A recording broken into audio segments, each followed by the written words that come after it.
کہ یہ فکری تحریک پاکستانی مسیحوں کے لیے پاکستانی معاشرے میں فکری، شعوری، تعلیمی، معاشی، سماجی، معاشرتی، علمی، تہذیبی، مذہبی اور سیاسی ترقی کی راہیں ہموار کرے گی۔ اس فکری تحریک سے پاکستانی معاشرے میں معاشرتی اور مذہبی ہم آہنگی کی فضا قائم کرنے میں بھی بڑی مدد مل رہی ہے۔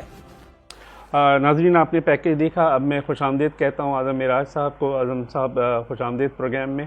شکریہ شکیل بھائی، اور میں بی ٹی ایل کے ناظرین کو، کیونکہ یہ بڑی غیر روایتی سی تحریک ہے اور اس کے ظاہر ہے سارے طور طریقے غیر روایتی ہیں، تو میں شکیل بھائی کا تعارف کروا دوں کہ شکیل بھائی بہت علم دوست، ادب، فنون لطیفہ کی کوئی جہد انہوں نے چھوڑی نہیں ہے، اور ایک سوشل ایکٹیوسٹ، اور سب سے بڑھ کر کہ تحریک کے پورے پروگرام کو پسند کرتے ہیں۔ پہلے بھی بہت سارے ایسے ایونیو دکھا چکے ہیں جہاں کہ ہماری رسائی نہیں تھی، اور آج ان کے یہاں ہونے کی وبائے کرونا کے باوجود یہ ہے کہ یہ بالکل میرے نیکسٹ ڈور نیبر ہیں، تو کہیں اسپیشل آنا جانا نہیں پڑا، تو 2 منٹ کی واک پہ، اور یہ ان کی محبت ہے اس تحریک کے لیے کہ انہوں نے کہا کہ جی ظاہر مصروف تو ہیں۔ شکریہ شکیل بھائی، آپ کا شکریہ بہت۔ چلیں نا، بڑی عنایت۔ اصل بات تو یہ ہے کہ بات تو مجھے آپ سے کرنی ہے، اور بات آپ سے مجھے، ہم یہاں سے شروع کرتے ہیں کہ یہ جو آج کل آپ کی ایک پوسٹ ہے کہ نشتر اور استرے اور ہنیرنے ہونے کے باوجود سیف اللہ نیازی صاحب نے پنجاب کے مسیحوں کی الٹی حجامت کرنی، یہ الٹی حجامت کیا ہے؟ یہ سب اس بارے میں کچھ تھوڑی تفصیل بتائیے۔ شکیل بھائی، جیسے کہ آپ سے اکثر بات چیت ہوتی رہتی ہے اس موضوع پہ، ہمارا کوئی سیاسی مذہبی ایجنڈا نہیں ہے، اور نہ یہ تحریک کوئی این جی او ہے، لیکن ظاہر ہے یہ پاکستانی مسیحوں کی پاکستانی معاشرے میں قابل فخر شناخت کو اجاگر کرنے کی تحریک ہے، اور ان کی کمزوریوں، توانائیوں، ان کو درپیش مسائل اور خطرات اور ان کو دستیاب موقعوں پہ بات کرتی ہے۔ تو ظاہر ہے پھر اس طرح کی چیزوں پہ بھی نظر، اس کا بیک گراؤنڈ یہ ہے کہ آپ کو پتہ ہے میں اعداد و شمار پہ بہت بلیو کرتا ہوں، تو پاکستان تحریک انصاف نے ابھی اپنی جو سینٹرل منارٹی کی کمیٹی ہے، وہ ایک علیحدہ بحث ہے کہ منارٹی ونگ جو ہونے چاہیے نہیں ہونے چاہیے، اس پہ بڑی ڈیٹیل باتیں ہو چکی ہیں پچھلے پروگراموں میں۔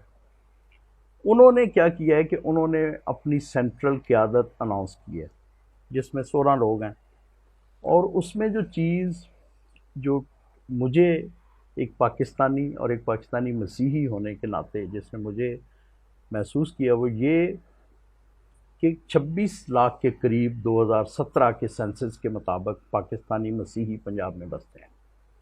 ٹوٹل آبادی میں سے 26 لاکھ، آپ سمجھیں کہ 33-34 لاکھ کا فگر ہے۔ 2017 کے سینسس کے مطابق تو کوئی تقریباً میرا خیال یہ 75% یا اس سے بھی زیادہ ہو جاتے ہیں۔ تو جو 16 لوگوں میں جو بہت سارے عہدے ہیں، اس میں ہمارے پاکستانی سکھ بھی ہیں، پاکستانی ہندو بھی ہیں، پاکستانی مسیحی بھی ہیں، لیکن پنجاب کا جو P T I minority wing کا پریزیڈنٹ ہے وہ ہندو کو بنایا۔ اب نشتر، استرے اور ہنیر نے، آپ کو پتہ ہے کہ پی ٹی آئی کا جو ہمارے جیسے لوگ تھوڑا بہت جو اخباری حد تک سیاسی شعور رکھتے ہیں، ہم نے جو پچھلے 30-40 سال میں، اور آپ کی تو بہت لمبی جدوجہد ہے، کہ جو پچھلے ابھی 1-2 دن پہلے ہی ان کا 24واں یوم تاسیس گزرا، تو انہوں نے جو پاکستانی قوم کو ہوپ دلائی کہ ہم سائنٹیفک طریقوں پہ، اعداد و شمار کے ساتھ، روایتی سیاست سے ہٹ کر آپ کو ایک نیا ویژن دے رہے ہیں۔ ٹھیک، اب جو ثانیہ نشتر ہیں ان کی ایکسپرٹیز کیا ہے؟ ڈیٹا۔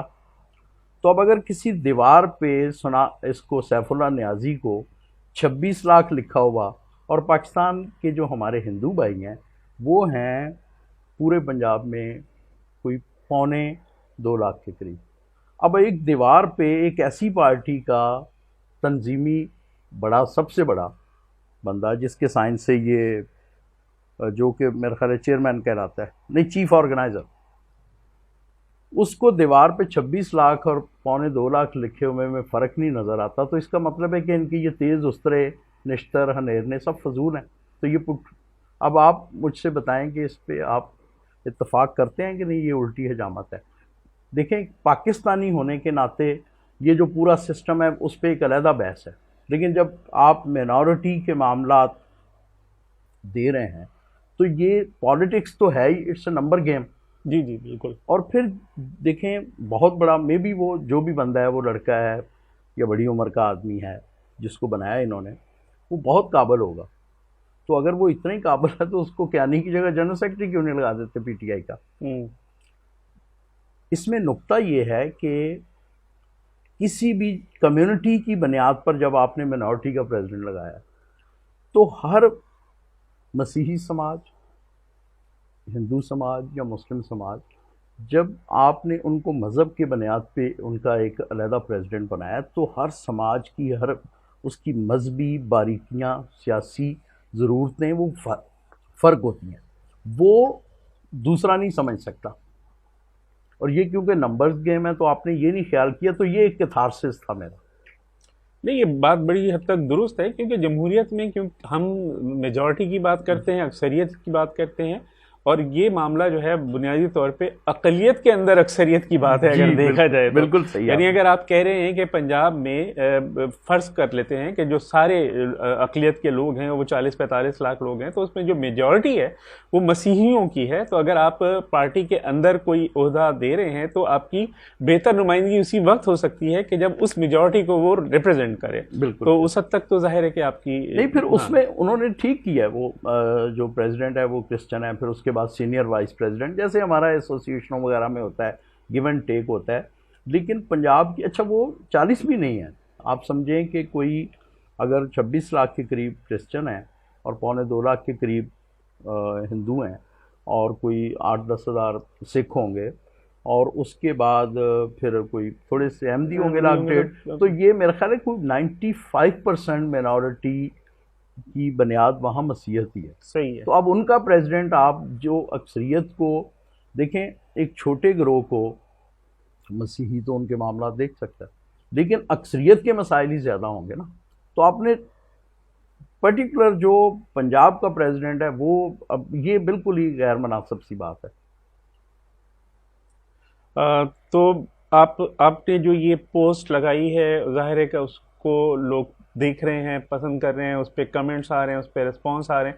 آپ کے خیال میں یہ جو آپ کے یہ استرے اور حجامت، اور اس سے کیا آپ سمجھتے ہیں کہ حکومت جو ہے وہ کوئی پازیٹیو میسج لے گی، یا آپ کے خیال میں یہی ایک طریقہ ہے زیادہ بہتر بات کرنے کا؟ دیکھیں، مقصد یہ ہے کہ اب بہت ہی یہ ایک ڈارک پہلو ہے کہ ہمارے جو لوگ جو ان چیزوں میں انوالو ہیں نا، ہم تو بار بار کہتے ہیں ہمارا پولیٹیکل ایجنڈا نہیں ہے، لیکن ہم ایک خود شناسی، خود آگاہی سے جنم لینے والی خود انحصاری کا سبق دیتے ہیں. میں آپ کو کیا بتاؤں کہ بہت سارے جو لوگ جو اس کھیل کے 24 گھنٹے اس میں انوالو رہتے ہیں اور جنہوں نے اپنی زندگیوں کے 25 سال دے دیے ہیں، یعنی اگر ان کو کہا جائے، یہ ایک بہت ہی آپ سمجھیں کہ ڈارک پہلو ہے ہماری سوسائٹی کا. ان کو کہا جائے کہ آج عمران خان کا کوئی 10ویں نمبر کا عہدیدار شام کو یہاں آ رہا ہے تو وہ 24 گھنٹے وہاں کرسیاں سیدھی کرتے رہیں گے. لیکن اگر انہیں کہا جائے کہ بھئی یہ آپ کی ذات کے بارے میں یہ 15 منٹ کی ایک تحریر ہے، وہ پڑھ لیں، تو وہ نہیں. وہ ان کے خیال میں اپنے لوگوں کی زیادہ بڑی خدمت ہے کہ وہ مسلسل کرسیاں لگاتے رہیں، دریاں سیدھیاں کرتے رہیں، گلے میں پٹکے ڈال لیں کہیں. یہ نہیں اچھا کوئی اس میں پی ٹی آئی ظاہر ہے وہ اس وقت طاقت میں ہیں اور ایک ٹھیک ہے ان کو موقع دیا اسی ملک کی. ساری جو ہماری قومی سطح کی سیاسی جماعتیں ہیں سب میں ہی اقلیتوں کا یہی حال ہے. اور میرا صرف اور صرف یہ مقصد تھا کہ یہ نقطہ ان تک پہنچ تو جائے. نہیں، میرا خیال ہے کہ نقطہ تو یقیناً پہنچ گیا ہوگا، لیکن دوسری طرف بڑا انفارچونیٹ بھی ہے اعظم صاحب کہ جتنی بھی سیاسی پارٹیاں ہیں انہوں نے اپنی پارٹیوں میں بھی، اور جب وہ حکومتوں میں آتی رہی ہیں تو انہوں نے اپنی حکومتوں میں بھی اقلیتوں کو نمائندگیاں دی ہیں. مگر افسوسناک پہلو یہ ہے کہ جس طرح ہماری حکومتوں میں اکثریت جو ہے ہماری، یعنی مسلمز کی، ان کے وزیر اور مشیر کرتے رہے، اور اس سے کچھ زیادہ مختلف جو ہے وہ اقلیت کے نمائندے جب مشیر اور وزیر بنے تو انہوں نے کچھ زیادہ مختلف کچھ زیادہ نہیں کیا. آپ کا کیا خیال ہے اس بارے میں؟ بھائی یہ وہی پہلو جو بر صغیر کا ایک جو غلامی کا کلچر ہے. میں آپ کو کیا بتاؤں کہ 2018 کے الیکشن میں ایک نوجوان لمبا چوڑا خوبصورت ویڈیو وائرل ہوئی، ہم نے بھی دیکھی کہ نون لیگ کا پورا بورڈ بیٹھا ہوا ہے، نواز شریف بیٹھے ہوئے ہیں، ان کے حواری بیٹھے ہوئے ہیں، اور یہ گئے، یہ ٹکٹ کے امیدوار تھے، تو انہوں نے پتہ نہیں کیا نام تھا ان کا، طارق شاید، اچھا جی آپ ٹکٹ کے امیدوار ہیں، آپ گانا سنائیں. اور اتنا سنجیدہ معاملہ، چلیں اس نے تو، وہ تو ایک بڑا لیڈر ہے، اس نے تو جو حرکت کی وہ جانتا ہے. اب اس کی حالت دیکھیں، یہ 6 فٹ کا پڑھا لکھا نوجوان وہاں گانا سنانے بیٹھ گیا ٹکٹ کے لیے. یہ ہے ہماری خود آگاہی، خود شناسی. کہتا کہ بھائی میں یہاں میرا میرٹ گانا سنانا ہے، تم نے مجھے میراثی رکھنا ہے. اور دوسرے کو دیکھیں کہ وہ بندہ ان کو سمجھتا کیا ہے. اور یہی حرکت یہ سیف اللہ نیازی نے کی کہ آپ ان کو یعنی گوبھی آلو پیاز سمجھتے ہو نا، کہ 26 لاکھ کی گنتی آپ کو نظر نہیں آئی، آپ نے 2.25 لاکھ والوں کو ریپرزینٹ. تو یہ حالت ہے، اور یہ ہر جماعت میں یہی ہے. یہ جو 2 مثالیں تو میں آپ کو بتا رہا ہوں نا، تیسری بڑی جماعت میں بھی یہی ہوگا، چوتھی جو اس سے چھوٹی ہوگی اس میں بھی یہی ہوگا. یہ خود ہی جب آپ موقع دیتے ہیں نا، جب آپ میرٹ پہ نہیں خوشامد پہ چیزیں حاصل کرنے کی کوشش کرتے ہیں، تو پھر اسی طرح کا کلچر پنپتا ہے. تو اعظم صاحب اس پہ کوئی زیادہ سنجیدگی سے جو ہے جن سیف اللہ نیازی کی ہم بات کر رہے ہیں، ان سے آپ کے جو نمائندے ہیں مسیحی برادری کے، وہ اگر زیادہ سنجیدگی سے بات کریں، میں اس پہ آپ سے چاہوں گا کہ ہم ایک بریک لینے کے بعد جو ہے وہ اس پہ بات کریں، مگر میرا آپ سوال ذرا دوبارہ سے سن لیجئے. اور سوال یہ ہے کہ آپ کے نمائندے یعنی مسیحی برادری کے نمائندے جو اس پارٹی کے اندر بیٹھے ہوئے ہیں، تو جو چیف آرگنائزر سے اگر اس مسئلے پہ سنجیدگی سے بات کریں تو وہ زیادہ بہتر طریقہ ہوگا، یا سوشل میڈیا پہ اس طرح سے پوسٹ لگا کر ان کی توجہ حاصل کرنا زیادہ بہتر ہوگا؟ یہ میرا سوال ہے جو ہم بریک کے بعد ڈسکس کریں. بالکل ٹھیک.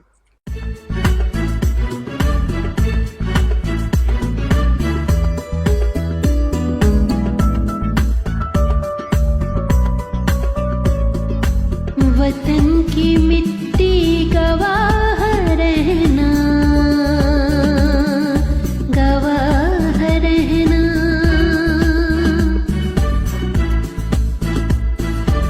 وطن کی مٹی گواہ رہنا، گواہ رہنا.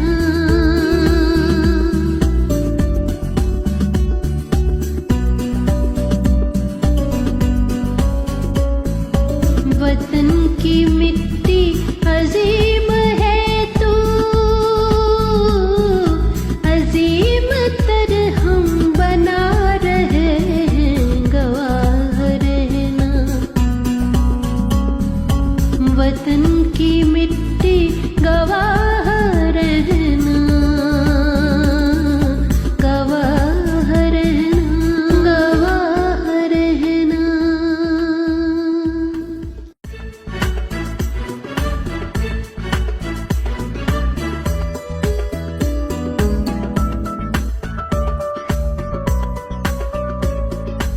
وطن کی مٹی گواہ رہنا،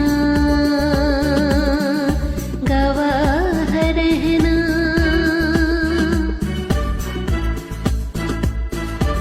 وطن کی مٹی گواہ رہنا،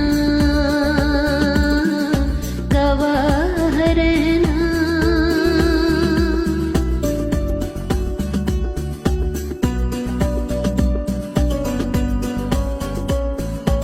وطن کی مٹی عظیم ہے تو، عظیم تر ہم بنا رہے ہیں، گواہ رہنا. وطن کی مٹی گواہ رہنا، گواہ رہنا، گواہ رہنا. جی ناظرین، بی ٹی ایل کا جو پروگرام ہے سفر شناخت اعظم معراج کے ساتھ، اس کا سلسلہ جاری ہے. 18واں پروگرام اس وقت آپ لوگ دیکھ رہے ہیں. وقفے پہ جانے سے پہلے میں اعظم صاحب سے میں نے ایک سوال کیا تھا. اعظم صاحب، اس میں تھوڑا سا اور اضافہ یہ کر دیتا ہوں کہ جب آپ اس سارے معاملے کو اور اس کو احساس کر رہے ہیں، محسوس کر رہے ہیں، تو پارٹی میں جو لوگ موجود ہیں مسیحی برادری کے، وہ اس چیز کی طرف کیوں نہیں توجہ دیتے؟ ایک تو شکیل بھائی جو میں نے آپ سے پہلے بات کی کہ مطلب یہ فگرز ان چکروں میں پڑتے نہیں ہیں، لوگ بڑے عملی ہو گئے ہیں. یہ تو آپ کے زمانے کے لوگوں نے اس طرح کی باتیں آپ لوگوں سے ہم نے سیکھ لیں، تو لوگ ان چکروں میں نہیں پڑتے، وہ اب بڑے عملی لوگ ہیں. اور دوسری اس کی دیکھیں وجہ کیا ہے. یہ پارٹیاں آپ کو بھی پتہ ہے کتنی ڈیموکریٹس ہیں.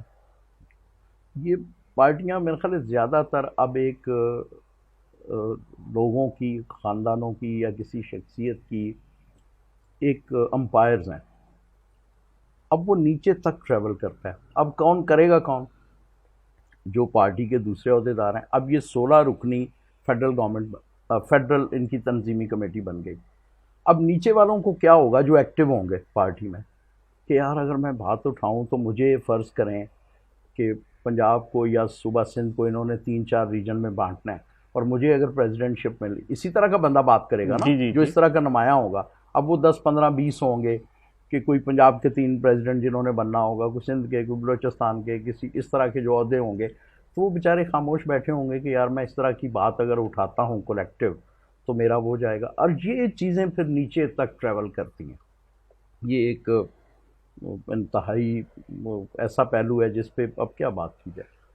یعنی جو سیاست کا قبلہ ہے وہ اوپر سے نیچے تک بگڑا ہوا ہے. ایک دوسرے، اور اس میں کوئی قید نہیں ہے کسی برادری کی، اقلیت کی یا اکثریت کی.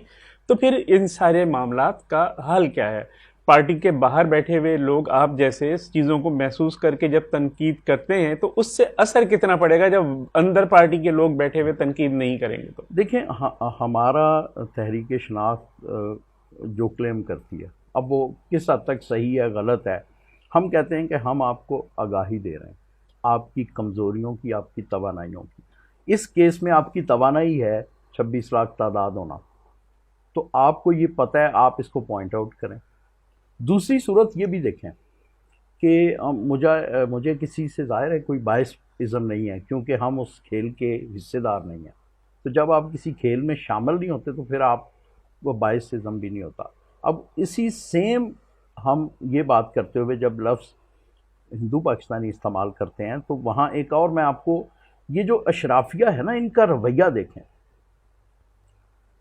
پنجاب میں 8 MP ہیں منارٹی کے، جن میں سے 3 کرسچن ہیں PTI میں، اور 1 سکھ ہیں PTI میں، اور 3 نون لیگ میں کرسچن ہیں اور 1 سکھ ہے.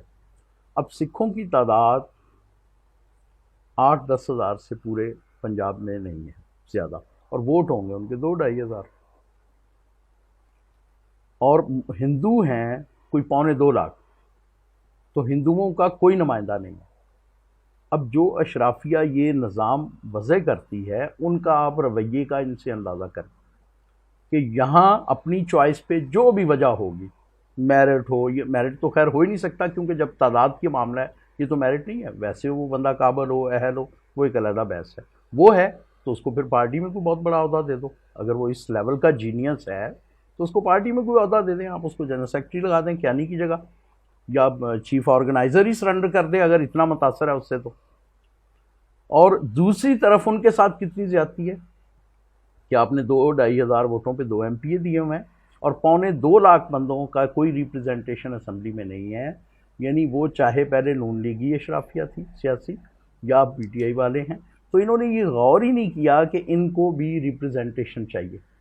وہ پہلے ہی ایک بہت ہی پسماندہ علاقے میں جو ہماری ہندو برادری ہے وہ ساری آباد ہے ساؤتھ پنجاب کے جو انتہائی ڈیزرٹ چورستان وغیرہ میں، اکثریت ان کی رحیم یار خان، یزمان منڈی اور اس طرح کے علاقوں کی طرف ہے. اور آج میری وہاں ایک سیاسی ورکر سے بات ہوئی PTI کے جو ہندو کمیونٹیز ہیں، تو وہ کہتے ہیں اعظم بھائی آپ کے علاوہ تو ہمیں یہ بھی نہیں کبھی پتہ تھا کہ یہ ہم 2.25 لاکھ ہیں پورے پنجاب میں. تو یہ چیزیں ہمارا صرف اور صرف مقصد ان چیزوں کو اجاگر کرنے کا یہ ہے کہ عام جو پاکستانی ہے، دیکھیں باخبر شہری ہی بااختیار ہو سکتا ہے. سب سے پہلی تو اس کو اپنی ذات کے بارے میں باخبر ہونا ہے نا.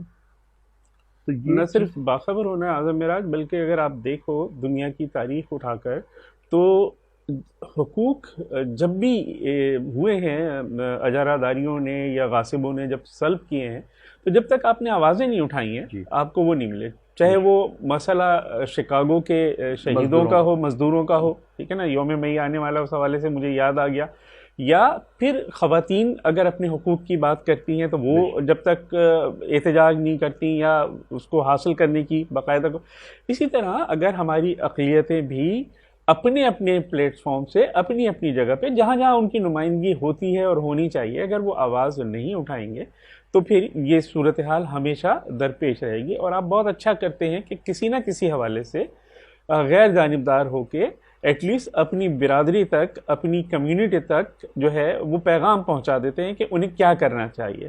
ٹھیک ہے نا، ہم تو بیسکلی ہم ان کو کہتے ہیں کہ یہ تمہاری کمزوری ہیں، اس پرٹیکولر سماج میں، معاشرے میں آپ کو یہ مسائل درپیش ہیں. ایک ہوتا ہے کہ جی آپ بالکل گرین پکچر پینٹ کر دیں کہ جی کوئی مسئلہ ہی نہیں ہے، اور دوسرا ہوتا ہے کہ آپ بالکل ڈارک پہلو کے روشنی کی کوئی کرن ہی نہیں. ہم کہتے ہیں یہ چند کرنیں بھی ہیں اور یہ مسائل بھی ہیں. اب اس میں آپ کی توانائیاں کون سی ہیں اور آپ کی کمزوریاں کون سی ہیں، تو یہ والی چیز اس کی طرف جو اس ریگولر اس کھیل کے پلیئرز ہیں وہ اس کی طرف توجہ نہیں دیتے. یہ بہت بری بات ہے، اور ان کو چاہیے کہ اپنی چھوٹے موٹے، اب میں نہیں سمجھتا کہ اگر پی ٹی آئی کے اندر اس ایشو کو کوئی اٹھاتا ہے اور اس کی کوئی مطلب اس کو اسی وقت پی ٹی آئی سے نکال دیا جائے گا. اگر کوئی گنتی کی بات کرتا ہے، سیف اللہ نیازی کو کہتا ہے کہ یار یہ تمہیں 25.5 لاکھ 26 لاکھ اور 1.25 لاکھ کی گنتی میں فرق نہیں نظر آتا، تو اگر ایسے میں اگر فرض کریں کہ پی ٹی آئی سے کسی کو نکال بھی دیتا ہے تو اس میں کوئی بڑی بات نہیں ہے. طارق گل وہاں وہ سنانے بیٹھ جاتا ہے، گیت گانا سنانے بیٹھ جاتا ہے ٹکٹ کے بعد، اور مزے کی بات ہے اسے ٹکٹ شاید ملی بھی نہیں گانا سنانے کے باوجود. ہاں، وہ 25-50 لوگوں میں اچھا بھی گانا سنائے. اور ان لیڈر صاحب کا آپ کیا کہنا کہ مطلب آپ مائنڈ سیٹ دیکھیں کہ ہاں بھائی ٹکٹ چاہیے گانا سنو. تو یہ ایک اس میں کولیکٹیو بے عزتی کا پہلو بھی ہے. بالکل ہے کہ آپ 26 لاکھ بندوں کو کوئی سمجھتے ہی نہیں، آپ نے جو کر دیں گے وہ ایکسیپٹیبل ہوگا، کیونکہ آپ کو ملک کے وزیر اعظم نے چیف آرگنائزر لگا دیا تو آپ بس اپنے سائن سے جو مرضی کرتے پھریں. اور جو اندر بیٹھے ہوں گے جن سے ڈسکشن ہوئی ہوں گی، مجھے نہیں پتا ان کی کیا مجبوریاں ہوں گی بیچاروں کی، لیکن اتنا مجبور نہیں ہونا چاہیے. یہ 21ویں صدی ہے، یہ جمہوری دور ہے، یہاں میڈیا آزاد ہے. اتنی مجبوریوں کے ساتھ میرا خیال پھر پالیٹکس نہیں کرنی چاہیے. وہی اپنا جو دوسرے ہمارے روایتی کام ہے وہی بندہ کر لے. لیکن اعظم معراج، آپ کا جو پورا ایک پس منظر ہے، میں نے آپ کی بیشتر کتابیں خود بھی دیکھی ہیں، آپ جس طرح سے مسیحی برادری کو جگانے کی کوشش کرتے ہیں یا دوسری قومیتوں کو اور اکثریت کو یہ بتانے کی کوشش کرتے ہیں کہ کہاں کہاں پہ کیا کیا کنٹریبیوشن رہا ہے، تو میں سمجھتا ہوں کہ آپ کا پس منظر جو ہے مسیحی برادری کے ایک دانشور کے طور پہ ہے. تو جو ہمارے سیاسی ارباب اختیار ہیں، آپ کی کمیونٹی سے جو تعلق رکھتے ہیں یا مسیحی برادری سے جو تعلق رکھتے ہیں، وہ آپ کے ساتھ کسی وقت کوئی ڈائلاگ والی صورتحال ہوتی ہے؟ کبھی آپ سے رابطہ کیا جاتا ہے؟ کبھی آپ سے بات ہوتی ہے؟ جی وہی دیکھیں، جو تو ان مجبوریوں سے بالا تر ہے نا، ان کا جب اس سے یہ بات آئی ہے، لوگ پوچھ بھی رہے ہیں یہ کیا ہے، اس کا بیک گراؤنڈ سمجھ کے پھر اس پہ بات بھی کر رہے ہیں کہ ہاں یہ زیادتی ہے. لیکن جن کی ایون جن کی مجبوریاں ہیں انہوں نے بھی رابطہ کیا ہے کہ یہ کیا ہے پس منظر. تو جب پس منظر بتایا تو وہ کہتے ہیں ہاں یہ تو بری بات ہے. تو میں نے کہا پھر اس کو بات کرو. اور یہ لازمی نہیں ہمیں کسی سے خدا نخواستہ ہماری تو اس فکری تحریک کا کوئی احتجاجی پہلو ہے ہی نہیں. آپ صرف بتائیں تو صحیح کہ سر یہ ذرا تھوڑا سا خیال کر لیتے آپ. کیونکہ دیکھیں اس میں جو نقطہ ہے وہ یہ ہے کہ کسی بھی جو معاشرے کے اندر جو چھوٹی کمیونٹیز ہوتی ہیں، جو ایک مذہبی اس پہ گرو ہوتے ہیں، جو سماج ہوتے ہیں، ان کی جو باریکیاں ہوتی ہیں اسی کی ریپرزنٹیشن کے لیے آپ نے یہ ونگز بنائے ہوئے ہیں نا. بالکل ایسی ہے. اور 37 لوگ ہیں، آپ کو پتہ ہے نان مسلم کی ریپرزنٹیشن 37 لوگ بیٹھے ہوئے ہیں. سینٹ میں 3-4 ہوں گے، قومی اسمبلی مختلف صوبائی اسمبلیوں میں 37 لوگ بیٹھے ہوئے ہیں. لیکن مجال ہے وہ اس موضوع پہ بات کریں. اس طرح کے رویے، یہ دو جو جن واقعات پہ ہم ذکر کر رہے ہیں، اس کے علاوہ اس طرح کے ڈھیروں واقعات ہوتے رہتے ہیں لیکن کبھی اس پہ کلیکٹیو بات ہی نہیں کرتے. لیکن میں نے ایک آدھ جگہ پہ جو ہے نا یہ مثالیں ذرا مختلف سی دیکھی ہیں. مثلاً سندھ کا جو صوبہ ہے اس میں ہندو جو اقلیتی برادری ہے وہاں پہ زبردستی کنورژن والے معاملات کے اوپر اسمبلی تک میں آواز اٹھائی گئی یا اس طرح کی باتیں ہوئیں. تو ایسا نہیں ہے کہ لوگ آواز نہیں اٹھاتے، لیکن جو کام آپ کر رہے ہیں، جو پیغام آپ دے رہے ہیں، اس کے بعد میرے حساب سے شاید آواز اٹھنے کی بات بھی ہوگی. جی اس میں دیکھیں یہ جو ہے نا یہ ایک جو المیہ ہے کہ 37 لوگ ہوں اور فورس کنورژن بھی ہو رہی ہو اور اس طرح کا استحصال بھی ہو رہا ہو اور گانوں پہ ٹکٹیں بھی دی جا رہی ہوں، تو اس پہ یہ 37 کیوں نہیں بولتے؟ یہ ایک بڑی ڈیبیٹ ہے. اور میں آپ کو بتاؤں کہ میں نے 2012 میں اس پہ ایک مقالہ لکھا تھا جو کہ جنگ نے 2 صفحات میں چھاپا، پھر اس کی انگلش ٹرانسلیشن کی. وہ تھا غیر مسلم پاکستانیوں کا سیاسی المیہ. پھر اس کی انگلش ٹرانسلیشن کی، پھر وہ سیاسی اشرافیہ کو بھیجا، ٹھیک ہے، مختلف اوقات میں ہر پارٹی کے بڑے چیف کو بھیجا، جو سینٹ کی اسٹینڈنگ کمیٹیاں ان لوگوں کو بھیجا، اور پھر خان صاحب کو تو کنٹینر پہ بھیجا تھا تھرو TCS. اچھا کہ بھائی یہ جو المیہ ہے نا، یہ جو پولیٹیکل جو ان کو ٹکٹ دینے کا سسٹم ہے، جس طرح ان کو اسمبلیوں میں بٹھایا جاتا ہے، اس کو اگر پراپر حل کر لیا جائے. وہ اب سندھی میں بھی ٹرانسلیشن کروایا ہندو بھائیوں کے لیے. اچھا.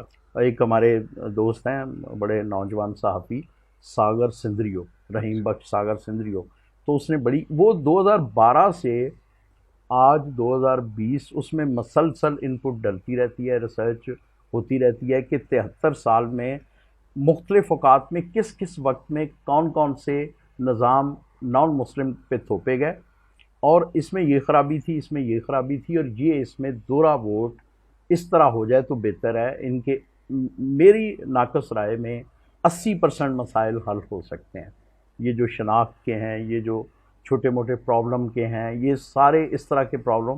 اور بلکہ آپ کے ناظرین کے ذریعے میں چاہوں گا جو بھی جس کا میڈیم ہے، آپ لازمی نہیں کہ وہ جو میں بات کر رہا ہوں وہ بالکل درست ہو، لیکن اس کو پڑھیں ضرور. اگر آپ کا سندھی میڈیم ہے سندھی میں پڑھیں، انگریزی میڈیم ہے انگریزی میں پڑھیں، اردو میں پڑھیں. وہ کھلے خط کے نام سے ہے، غیر مسلم پاکستانیوں کے نام کھلا خط، اور وہ کوئی 8-10 سال سے مسلسل اس پہ ریسرچ ہو رہی تھی. اعظم، بات تو کافی دلچسپ مرحلے میں داخل ہوئی اور بڑی سیر حاصل گفتگو ہوتی رہی اس سارے معاملے میں، اور 73 سال میں جو کچھ ہوتا رہا سیاسی پلیٹ فارم پہ اقلیتوں کے حوالے سے، اس پہ آپ نے کافی تفصیل سے بات کی. لیکن کیونکہ اب وقت آج کے پروگرام کا ختم ہو رہا ہے، تو کسی اور پروگرام میں جو ہے وہ آپ سے اس پہ مزید بات ہوگی اور مختلف موضوعات پر آپ سے بات ہوگی. تو خواتین و حضرات، BTL TV کا جو یہ سفر شناخت اعظم معراج کے ساتھ 18واں پروگرام جو ہے وہ آج اختتام کو پہنچا ہے. انشاءاللہ اگلے پروگرام میں پھر آپ لوگوں سے ملاقات ہوگی. شکریہ.